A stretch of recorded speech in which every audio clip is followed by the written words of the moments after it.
stop for today is the San Plaza Station. So, papunta akong Sunwell Pansipan para mag-hike. So, medyo nararamdaman ko yung outfit today. Kasi ang lakas ng loob ko mag-sleeveless.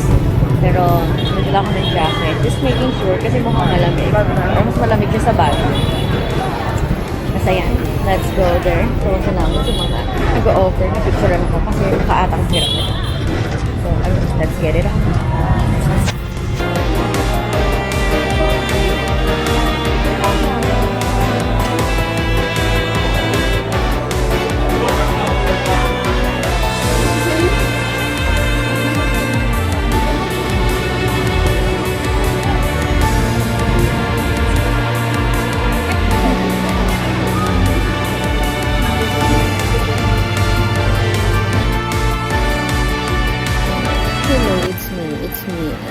That lamig, grabe, lamig. So, actually, ito to.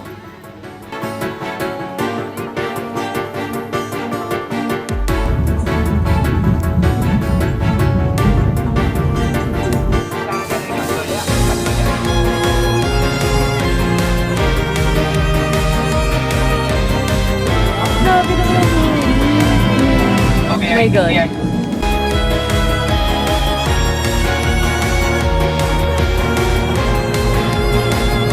Gutom na ako. Bumili na ako nito. Sana masarap siya.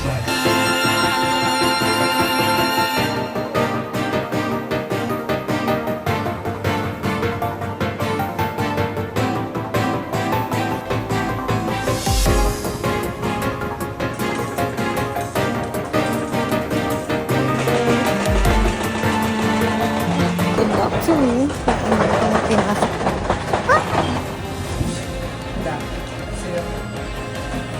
Oh my God! Tama ba itong ginagagawa ko?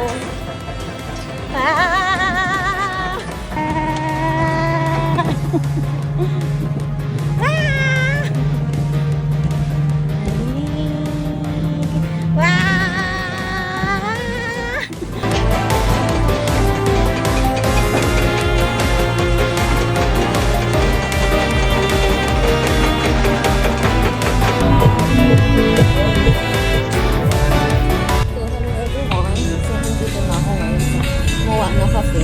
So, si Moana Coffee. Wala dito si Moana. Cheers. Ito. Yan, may mga views siya. May mga cute siyang area where you can take photos. So, it's a very touristy vibe. Pag yung entrance mo na dito, it's 90. Then, may libre ka ng coffee, soft drink, or tea.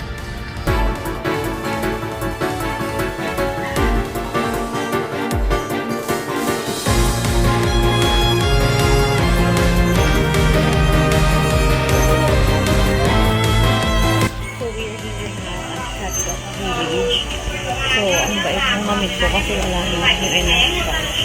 So, yung driver is sana nakikita ko. So, yung driver, tinautang niya ako nakabili ng pesos 150 Vietnamese dong yun. Tapos, hahatid niya ako sa Sapa Town proper para mabayaran siya. Ang bayad. So, ayan. Malalakad na ako.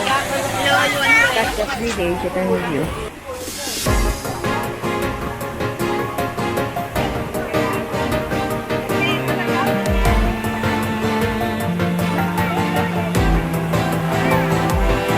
Nakikita mo, ang dami nakaposto. Ayan o, mga nagpapapicture ko na. Kasi you can rent here na parang with costume, and then ayos na kayo ng hair, accessories, para pag habang mo naman sila dito. Naka-costume naman sa kayo. So, yung iba alam ko tayo meron yung atang sa pag-ibig. Pero yung iba ka na kanila lang ako na costume, kung may hairdress ako. So, kabo, pinaka-dyan.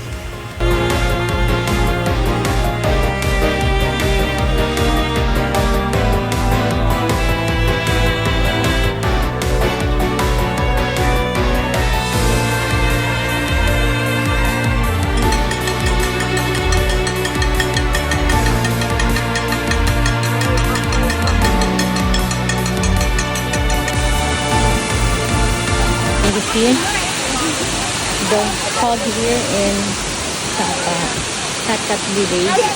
Against Masters. Sana namili yung justification ng cellphone ng pagka-function. Grabe. Sobrang lala. Kanina nakikita ko pa yun.